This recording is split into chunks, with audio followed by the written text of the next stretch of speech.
शहर की अमीर बस्ती में बसी नूरजहां की आंखें खौफ से फैल गई थीं। वह रास्ता भूल चुकी थी। जब उसे इस बात का इल्म हुआ, तब तक रात का अंधेरा चारों तरफ पसर चुका था।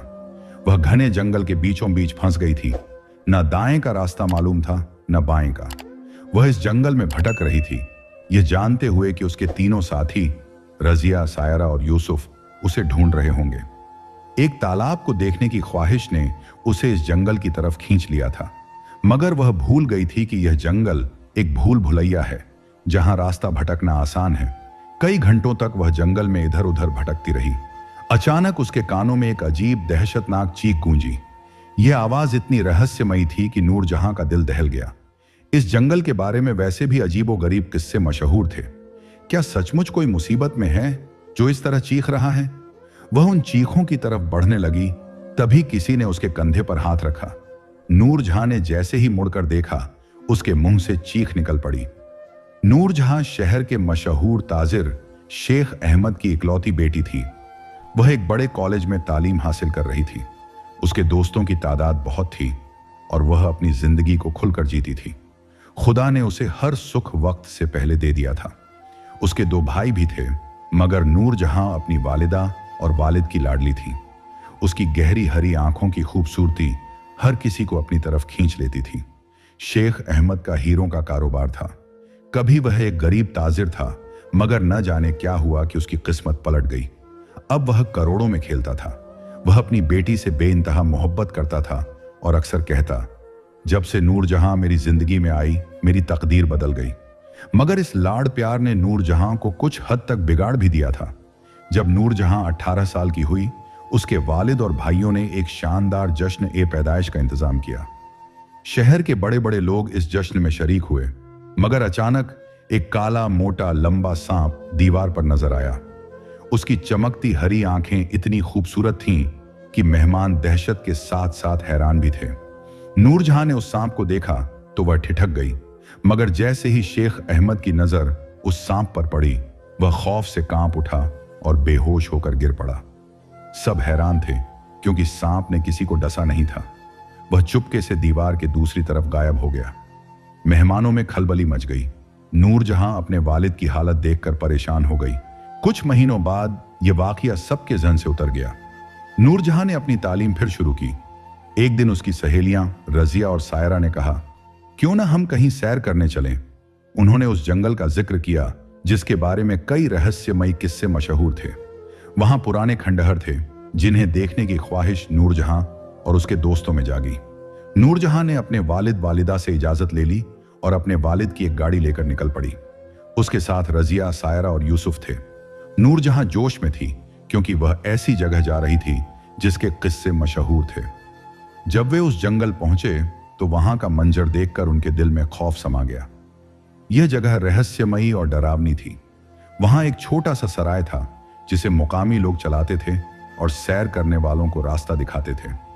जंगल में एक तालाब भी था, जिसे नूरजहां देखना चाहती थी, मगर रात होने वाली थी। रजिया और सायरा ने मना किया, हमें डर लग रहा है, सुबह होते ही हम वापस चलेंगे।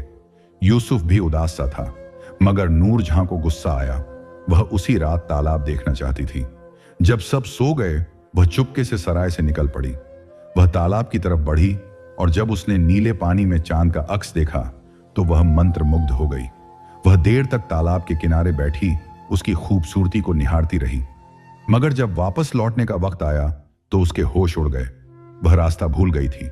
गलती से वह दाएं की बजाय बाएं मुड़ गई और जंगल में भटक गई। वह जान चुकी थी कि वह बहुत दूर निकल आई है। दोनों हाथों से सिर थामे वह खड़ी थी। तभी दर्दनाक चीखें उसके कानों में गूंजी। ये आवाजें एक गहरे कुएं से आ रही थीं। ऐसा लग रहा था जैसे कोई नौजवान तकलीफ में चीख रहा हो।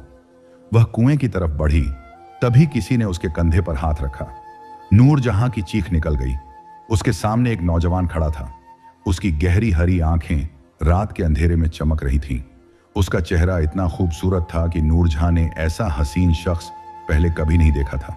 वह बोला, तुम कौन हो और इस वक्त इस जंगल में क्या कर रही हो? नूरजहां ने सिर झुका लिया और कहा, मैं रास्ता भटक गई हूं। यह कुआं कैसा है? इसकी आवाजें कितनी डरावनी हैं। नौजवान ने उसे गौर से देखा और कहा, इन आवाजों पर ध्यान न दो। इस जंगल में जो भटक जाता है वह जिंदा वापस नहीं लौटता। यह सुनकर नूरजहां का दिल डूब गया। वह बोली, क्या मैं भी वापस नहीं जा सकूंगी? खुदा के वास्ते मेरी मदद करो। नौजवान मुस्कुराया और बोला, रात का वक्त है, सुबह मैं तुम्हें तुम्हारी मंजिल तक पहुंचा दूंगा। मेरे साथ चलो, मैं इसी जंगल में रहता हूं और भटके हुओं की मदद करता हूं। नूरजहां सोच में पड़ गई कि इस अजनबी पर भरोसा करे या नहीं, मगर उसकी गहरी हरी आंखों की खूबसूरती ने उसे यकीन दिलाया। वह उसके साथ चल पड़ी। रास्ते में कुएं से फिर खौफनाक चीखें आईं। नौजवान ने कहा, इन आवाजों पर ध्यान ना दो, यह दहशत की निशानी है, खामोशी से चलो। नूरजहां ने अपने कान बंद कर ली। वह उस अजनबी के साथ एक पुराने सुनसान गेस्ट हाउस में पहुंची। वहां सिर्फ एक कमरा खुला था जहां रोशनी जल रही थी, बाकी कमरे बंद थे। नूरजहां को खौफ महसूस हुआ, मगर उसे यह रात गुजारनी थी। वह खामोशी से एक कोने में बैठ गई। बाहर तेज हवाएं चल रही थीं, खिड़कियां और दरवाजे चरमरा रहे थे। पुरानी घड़ी की टिक टिक आवाज माहौल को और रहस्यमय बना रही थी। नौजवान कहीं चला गया था? नूरजहां अपने दोस्तों और अपने हाल के बारे में सोच रही थी। तभी नौजवान लौटा और बोला, तुम चाहो तो आराम कर लो, सुबह मैं तुम्हें सराय तक छोड़ दूंगा। मैं जाग रहा हूं तुम्हारी हिफाजत के लिए। इस जंगल के हर राज से मैं वाकिफ हूं, क्योंकि मेरी पैदाइश यहीं हुई। नूरजहां चौंक गई। उसकी आंखें उस नौजवान के चेहरे पर टिक गईं। वह सोचने लगी, यह शख्स कौन है? यह जंगल में अकेला क्यों रहता है? उसकी आंखें इतनी चमकदार क्यों हैं? उसने पूछा, क्या तुम हमेशा यहीं रहते हो? नौजवान ने एक लम्हे के लिए खामोशी ओढ़ ली, फिर बोला, नहीं, मगर अब मैं यहां से जा नहीं सकता। यह जंगल मेरा मकान है, जब तक वह काम ना हो जिसके लिए मुझे यहां लाया गया। नूरजहां हैरान थी। उसने पूछा, क्या तुम कैदी हो? तुम यहां से क्यों नहीं जा सकते? नौजवान ने दुख भरी मुस्कान के साथ कहा, यह जंगल, यह तालाब, यह कुआं, सब एक राज है। वक्त आने पर तुम्हें ऐसा राज मालूम होगा जो तुम्हारे होश उड़ा देगा। इस राज का ताल्लुक तुम्हारे वालिद से है।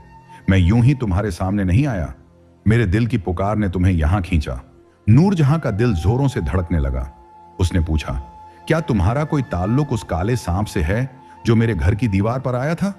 नौजवान की आंखों में चमक उभरी। वह बोला, तुमने उसे देखा था? फिर खुश होकर कहा, मैंने कहा था ना, तुम मेरे दिल की आवाज समझ जाओगी। नूरजहां बोली, हां, मैंने उस सांप को देखा, मगर मुझे एक बात परेशान कर रही है। उसकी आंखें मेरी तरह गहरी हरी थीं और तुम्हारी आंखें भी वैसी ही हैं। मुझे इनमें एक अजीब सी कशिश महसूस होती है। नौजवान खिड़की की तरफ गया और बाहर देखने लगा। फिर बोला, वह सांप तुम्हें कभी नुकसान नहीं पहुंचाएगा। उसका मकसद कुछ और है। तुम्हारे वालिद के बेहोश होने के पीछे एक गहरा राज है। तुम ही हो जो हमारी मदद कर सकती हो। नूरजहां उलझन में पड़ गई। वह बोली, क्या मतलब? तुम मेरे वालिद को कैसे जानते हो? तुम्हें उस वाक्य का भी इल्म है? नौजवान ने कहा, तुम समझ नहीं पाओगी, मगर तुम इस दुनिया का हिस्सा हो जिसके बारे में तुम्हें कुछ नहीं मालूम। तुम्हारी पैदाइश के बाद तुम्हारे वालिद की तकदीर कैसे बदली? वह गरीब ताजिर से अचानक अमीर कैसे बन गए? यह सब एक राज की तरफ इशारा करता है, नाग और इंसान के बीच का राज।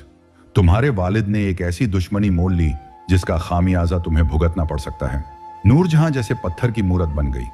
वह बोली, मेरे वालिद अक्सर कहते हैं कि मेरी पैदाइश के बाद उनकी तकदीर बदली, मगर तुम्हें कैसे मालूम?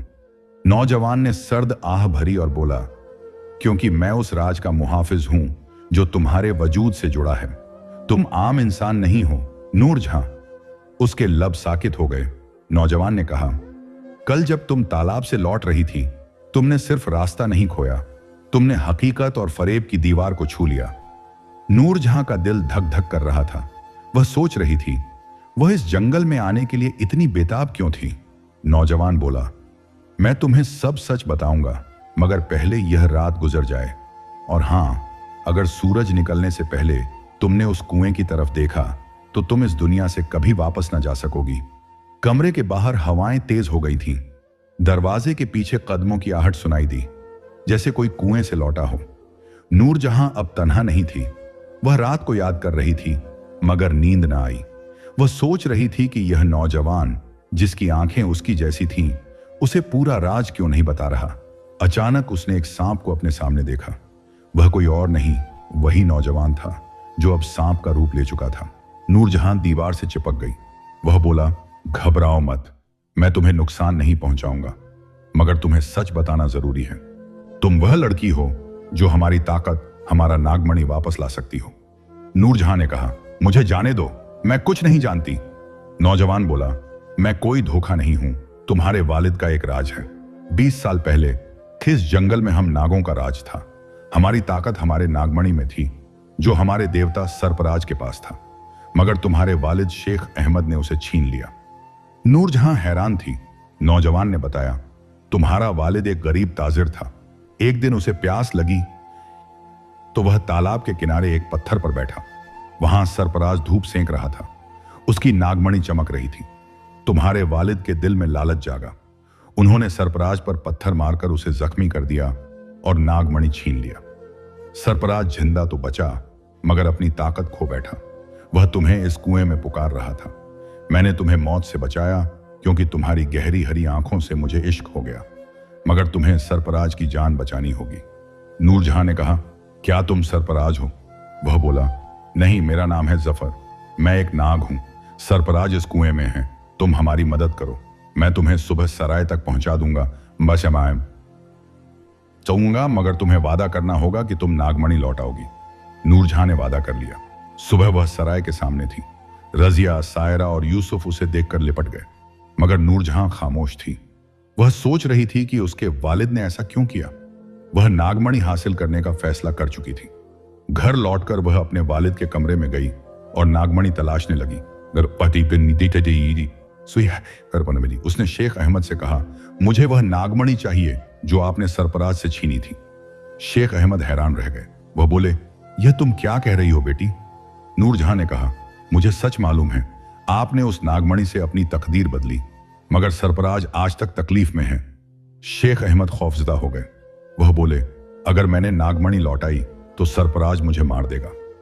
नूरजहां परेशान हो गई। वह खामोश होकर कमरे से चली गई।